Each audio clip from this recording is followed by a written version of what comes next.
परमात्मने नमः। जब जीव का उदय होता है तो उसका नाश भी किया जा सकेगा। जीव और आत्मा में अंतर समझ लेना जरूरी है। आत्मा शुद्ध परमात्म स्वरूप होती है, लेकिन जब वह सांसारिक बंधनों में पड़ जाती है और शरीर धारण करती है तो उसे जीव कहा जाता है। अर्थात बंधन में रहे या शरीर में रहे, वो हमेशा मुक्त ही रहती है। इसके नाश से आत्मा की कुछ हानि नहीं होती, इसके मिटने से आत्मा नहीं मिटेगी। आत्मा का मिटना तो असंभव है, क्योंकि अनंत कभी समाप्त नहीं हो सकता। जब किसी जीवन काल में पूर्ण समाधि में जीवता मिटा दी जाएगी, तभी जीवन मुक्त की दशा प्राप्त होगी, और जीवन काल के गत होने पर भी होगी, अन्यथा नहीं। मोक्ष के साधन में लगे हुए अभ्यासी को जीवन काल में मुक्ति नहीं मिलने पर जीवन काल के अनंतर फिर मनुष्य जन्म होगा, क्योंकि दूसरी योनि उसके मोक्ष के साधन के संस्कार को संभालने और उसको आगे बढ़ाने के योग्य नहीं है।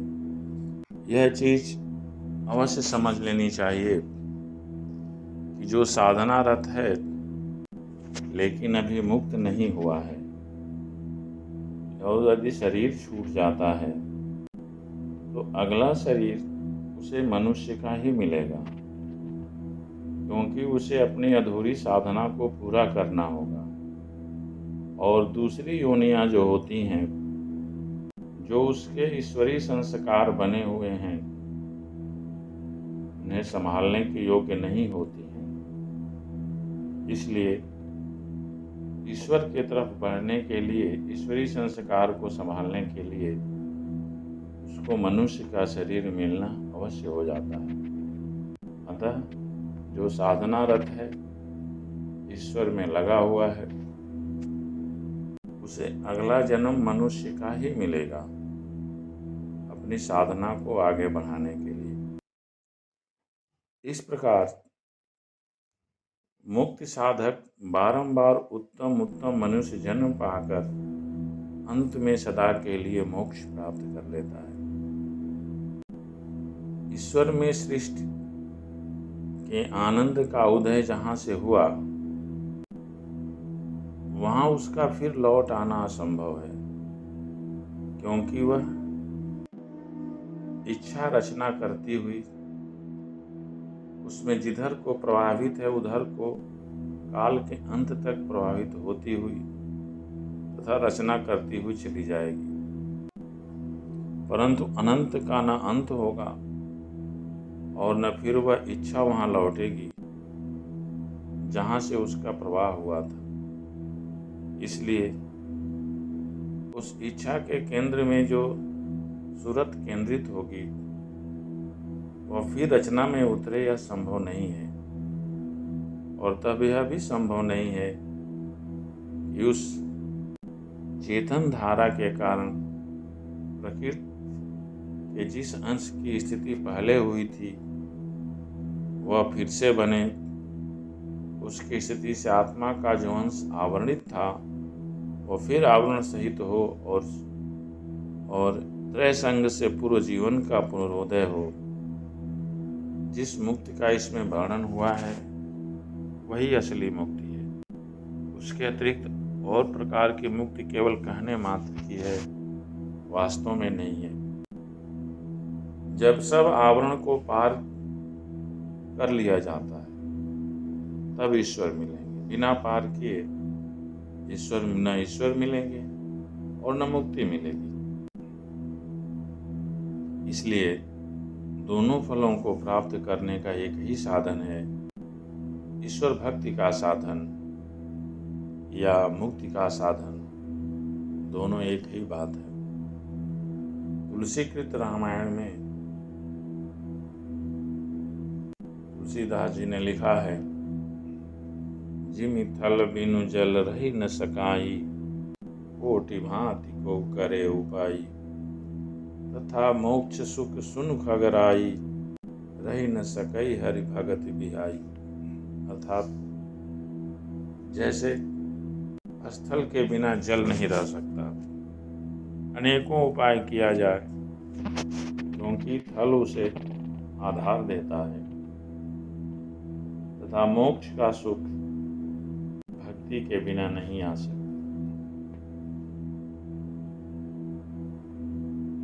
ईश्वर के अपरोक्ष ज्ञान प्राप्त करने के साधन को जानने के पहले ईश्वर के स्वरूप का तथा निज स्वरूप का एक तुलनीय ज्ञान श्रवण और मनन द्वारा प्राप्त करना चाहिए, और सृष्टि क्रम के ज्ञान के सहित यह भी जानना चाहिए क्या युगल स्वरूपों का अपरोक्ष ज्ञान नहीं होने का कारण क्या है।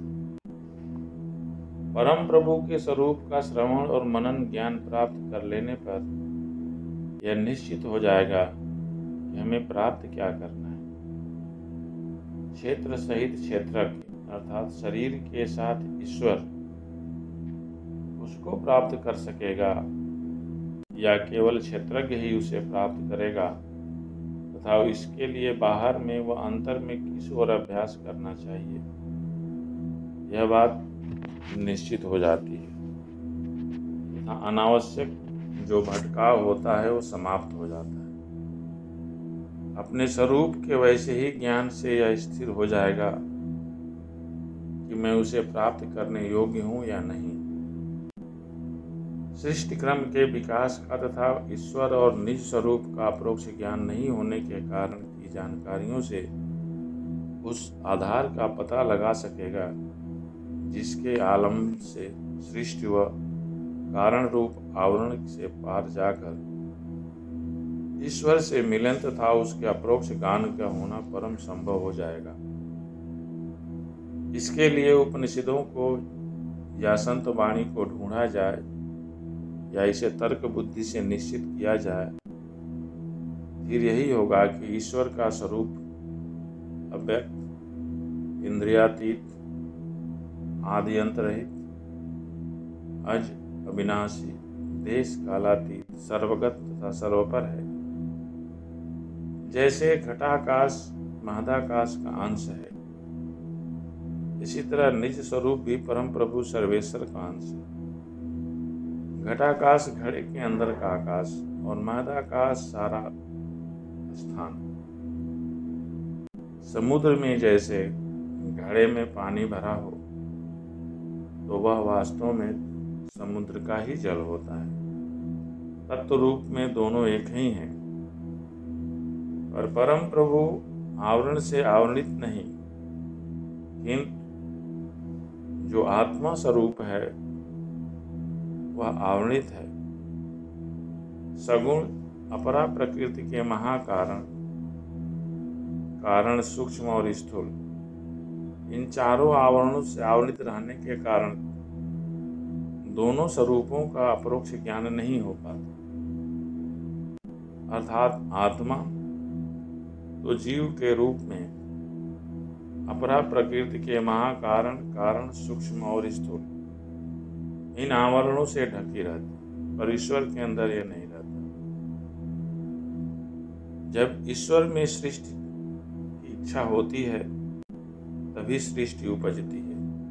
इसलिए सृष्टि के आदि व अंत या कंप का मानना अनिवार्य होता है, और इच्छा या कंप का शब्द में न होना असंभव है। इसलिए सृष्टि के प्रारंभ में अनिवार्य रूप से शब्द मानना ही पड़ता है, क्योंकि जब कंपन होगा तो शब्द उत्पन्न नहीं होगा। इसलिए प्रारंभ में शब्द ही उत्पन्न होता है। सृष्टि का जो विकास है बारीकी की ओर से मोटाई व स्थूलता की ओर होता है, अर्थात सूक्ष्म से स्थूल की तरफ होता है।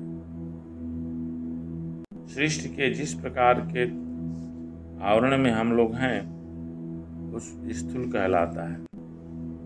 इसके ऊपर सूक्ष्म मंडल है या सूक्ष्म आवरण है, सूक्ष्म के ऊपर कारण आवरण है, कारण के आवरण के ऊपर महाकारण आवरण है, अर्थात कारण की खान साम्य अस्थायी धारणी जड़ात्मक मूल प्रकृति और इसके भी ऊपर चैतन्य या परा प्रकृति का केवल आवरण, इन 4 प्रकार के आवरणों का होना निश्चित है।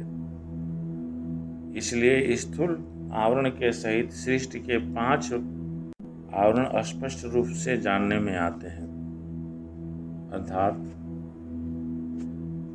महाकारण आवरण, कारण आवरण, मूल प्रकृति और इसके भी ऊपर चैतन्य। इन 4 प्रकार के जो आवरण होते हैं, इसके अतिरिक्त इस स्थूल आवरण के सहित सृष्टि के 5 आवरण होते हैं। कैवल्य मंडल निर्मल चैतन्य है, अर्थात जो चेतन स्वरूप है वह केवल्य है, और जो बचे हुए 4 मंडल हैं वो चैतन्य सहित जड़ मंडल है। केंद्र से आवरण बनने की धार कंप या शब्द जारी होने पर ही आवरण की सृष्टि हुई। धारा जारी होने में उसके साथ रहने वाले शब्द अवश्य होते हैं, अतः केंद्रों के केंद्रीय शब्द अनिवार्य रूप से मान्य पड़ते हैं। शब्द में अपने उद्गम स्थान पर आकर्षण करने का स्वभाव प्रत्यक्ष ही है। इसको जानने पर यह सहज सिद्ध हो जाता है कि सृष्टि का विकास शब्द से होता हुआ चला आया है। इसलिए सृष्टि के सब आवरणों से पार जाने का अत्यंत युक्त आधार शब्दों के विशेष अलावा कुछ नहीं है। केंद्रीय शब्द वर्णात्मक हो नहीं सकते, ये ध्यानात्मक होते हैं, ध्वनात्मक होते हैं, ध्वनि से इसकी उत्पत्ति होती है। नाद अनुसंधान योग इन्हीं ध्वनियों या नादों को कहते हैं, या ध्वन्यात्मक शब्द होते हैं, और उल्लिखित शब्द के आकर्षण के कारण शब्द योग का फल अत्यंत ऊर्ध्व गति तक पहुंचता है। यही निश्चित किया हुआ है। ऊपर के सृष्टि के 5 मंडल ही 5 आवरण हैं, जो इस शरीर और ब्रह्मांड बाह्य जगत, शरीर को और बाह्य जगत दोनों को विशेष रूप से आपस में मिलाते हैं। पराप्रकृति या चैतन्य या केवल चैतन्य स्वरूप ईश्वर ये अपने स्वयं के स्वरूप के अत्यंत समीपवर्ती होने के कारण उसके स्वरूप से मिलने या उसका अपरोक्ष ज्ञान प्राप्त करने के सर्वथा योग्य होता है। जिन स्वरूप इस चैतन्य तत्व से अवश्य ही उच्च और अधिक योग्यता का है और चैतन्य क्षेत्र का सर्वोत्कृष्ट रूप है, इसलिए यह कहा जा सकता है कि क्षेत्र के केवल इसी एक निर्गुण और सबसे उत्तम रूप के सहित क्षेत्रज्ञ को निज स्वरूप के सहित परम ईश्वर के स्वरूप का अपरोक्ष ज्ञान होगा, परंतु क्षेत्र के अन्य 4 सगुण रूपों के सहित इन चारों में से निकली एक के सहित रहने पर स्वरूप का हुआ ज्ञान या उसकी प्राप्ति नहीं होगी। यह निसंदेह है कि स्वयं का तथा परम ईश्वर के स्वरूप का अपरोक्ष ज्ञान होना अपने स्वयं के तथा परम ईश्वर की प्राप्ति होने का ध्रुव संभव है। ऊपर का शब्द नीचे दूर तक स्वाभाविक ही पहुंचता है। सूक्ष्म तत्व की जो चाल होती है स्थूल तत्व की धारा से लंबी होती है, और वह अपने से स्थूल में स्वाभाविक ही समाई हुई है। रचना में ऊपर की ओर सूक्ष्मता और नीचे की ओर स्थूलता है। रचना में जो आवरण जिस आवरण से ऊपर है वह उससे सूक्ष्म है, अतः प्रत्येक ऊपर के आवरण का केंद्रीय शब्द प्रत्येक नीचे के आवरण के उसके केंद्रीय शब्द के क्रमानुसार सूक्ष्म है। इसलिए ऊपर के आवरणों के केंद्र से उत्थित शब्द नीचे के आवरणों के केंद्रों पर क्रमानुसार, अर्थात पहला निचले आवरण के केंद्र पर उसके ऊपर के मंडल का केंद्रीय शब्द, और फिर दूसरे निचले आवरण के केंद्र पर उसके ऊपर के, केंद्रीय शब्द इस तरह क्रम से अवश्य ही धरे जाएंगे और अंत में सबसे ऊपर के कैवल्य मंडल के केंद्र से अर्थात स्वयं परम ईश्वर से उत्थित शब्द महाकारण के केंद्र पर अवश्य ही पकड़ा जाएगा और उस शब्द से आकर्षित होकर चैतन्य या परम ईश्वर से जा मिलकर उसे एकमक वो विलीन हो जाएगी। परम ईश्वर के अपरोक्ष ज्ञान प्राप्त करने के कारण यही पराकाष्ठा है। ईश्वर से उत्थित आदिनादि व शब्द सब शरीरों तथा ब्रह्मांडों के अंतस्थल में सदा अप्रतिहित और अविच्छिन्न रूप से ध्वनित होता है और सृष्टि की स्थिति तक अवश्य ही यह ध्वनित होता रहेगा, क्योंकि इसी के उदय होने के कारण सब सृष्टि का विकास है और इसकी स्थिति का लोप हो जाएगा तो सृष्टि का भी लोप हो जाएगा। ऋषियों ने इसी अलौकिक और अनुपम आदि निर्गुण ध्वनि को ओम कहा है और संत वाणी में इसी को निर्गुण राम नाम, सत्य नाम, सत्य शब्द, आदि नाम और सार शब्द आदि कहा गया है। शब्द धारों को धरने के लिए बाहर की ओर यत्न करना व्यर्थ है। यह तो गुरु आश्रित होकर अंतर ही अंतर यत्न और अभ्यास करने से होगा। अपने अंतर में ध्यान से अपने को या अपनी सूरत या अपनी चेतन वृत्ति को विशेष रूप से अंतर्मुख बनाना संभव है। पहले ही सूक्ष्म ध्यान स्वभावानुकूल नहीं होने के कारण असाध्य है। इसलिए पहले मानस जप द्वारा मन को कुछ समेट में लाना चाहिए। फिर स्थूल मूर्ति का मानस ध्यानाभ्यास अपने को सूक्ष्म ध्यानाभ्यास करने के योग्य बनाना चाहिए। दृश्य योग से एक बिंदुता प्राप्त करने का सूक्ष्म ध्यानाभ्यास करके नाद अनुसंधान व सूरत शब्द योग का अभ्यास कर नीचे से ऊपर तक सारे आवरणों से पार हो जाना चाहिए और अंत पर पहुंचना संभव है। यह चुका है कि पिंड और ब्रह्मांड दोनों को विशेष रूप से संबंधित करते हुए दोनों को सृष्टि के आवरण को पूरी तरह से उसको ढक लेते हैं। इन्हीं आवरणों को पार करना, सारे आवरणों को पार करना है।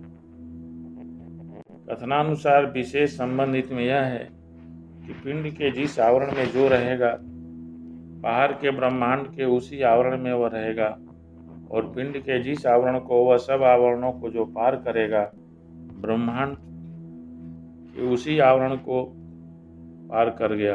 यह ब्रह्मांड को भी पार कर गया, इसमें कुछ भी संशय नहीं है। परम योग, परम ज्ञान और परमा भक्ति का गंभीरतम रहस्य और अंतिम फल प्राप्त करने का साधन समास में कहा जा चुका है। अर्थात यह कहा जा सकता है कि यह शरीर ही पूरे ब्रह्मांड का प्रतीक है। शरीर भी 5 आवरणों से ढका रहता है। हर एक ऊपर का आवरण सूक्ष्म होता चला जाता है। जब हम इस शरीर के 5 आवरणों में से जिस भी आवरण में रहते हैं और ब्रह्मांड में भी हम उसी आवरण में रहते हैं, इसको बाह्य लोक कहा जाता है। अतः सारे लोकों का साधन स्वरूप यह शरीर ही है। शरीर के जिस अवस्था में हम रहते हैं, हम ब्रह्मांड में भी उसी लोकों के उसी अवस्था में रहते हैं। यदि हम शरीर में मुक्त रूप में रहते हैं तो हम ब्रह्मांड में भी मुक्त रूप में रहते हैं, हम परम ईश्वर के स्वरूप में रहते हैं। अतः ईश्वर साधन का मुख्य केंद्र यह शरीर है। शरीर ही वह साधन होता है जो बाह्य लोकों को प्राप्त कराता है। वह तभी होता है जब हम अपने अंदर के सारे आवरणों को धीरे धीरे करके पार चले जाते हैं। इसलिए कहा जाता है यत पिंडे तत ब्रह्मांडे, जो इस शरीर या पिंड में है वही सारे उस ब्रह्मांड में है। अतः ऋषि मुनि लोग इसी अंतःकरण का शोधन करने के पश्चात उस पूरे ब्रह्मांड का उन्होंने शोधन कर लिया। और यही बात सत्य भी है कि जो अंदर है वही हमको बाहर के लोगों को पार करा देता है। शेष आगे। जय माता।